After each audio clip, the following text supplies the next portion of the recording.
দেখতে দেখতে বেজে গেল পুজোর ঘন্টা। দুর্গাপুজোর আর কিছুদিন বাকি। বাঙালি পুজোর দিনগুলো নিয়ে যতটা উৎসাহী থাকে ঠিক ততটাই উৎসাহী থাকে মহালয়া নিয়ে। মহালয়ার দিন ভোরে বীরেন্দ্রকৃষ্ণ ভদ্রের কণ্ঠে মহিষাসুর মর্দিনী শোনার রীতি যেমন বহুকাল ধরে চলে আসছে, তেমনি বর্তমান সময়ে টেলিভিশনের পর্দায় মহালয়ার অনুষ্ঠান দেখতে দর্শকেরা বেশ আগ্রহী থাকেন। আগে যেমন শুধুমাত্র দূরদর্শনে মহালয়ার অনুষ্ঠান হতো, আজকাল অন্যান্য চ্যানেলগুলোতেও চলছে জোরদার টক্কর।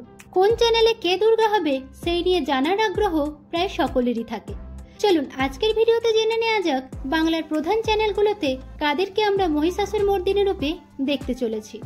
গত বছরের ন্যায় এবছরও জলসার পর্দায় মহিষাসুর দলের রূপে পুনরায় দেখা যেতে চলেছে কোয়েল মল্লিককে।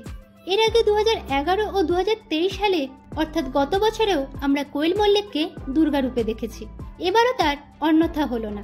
অপরদিকে জি বাংলার পর্দায় 2021 ও 22 সালের পর পুনরায় মহিষাসুর মর্দিনী হিসেবে দেখা যেতে চলেছে শুভশ্রী গাঙ্গুলিকে।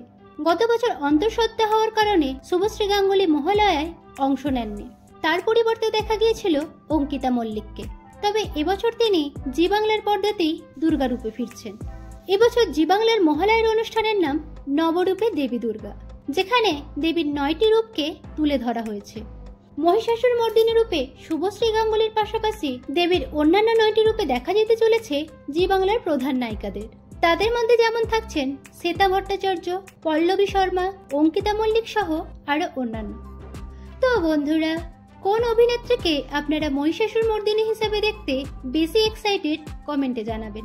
বাংলা বিনোদন জগতের অন্যান্য আপডেট পেতে চ্যানেলকে সাবস্ক্রাইব করে নোটিফিকেশন বেল অন করে দিন। ধন্যবাদ।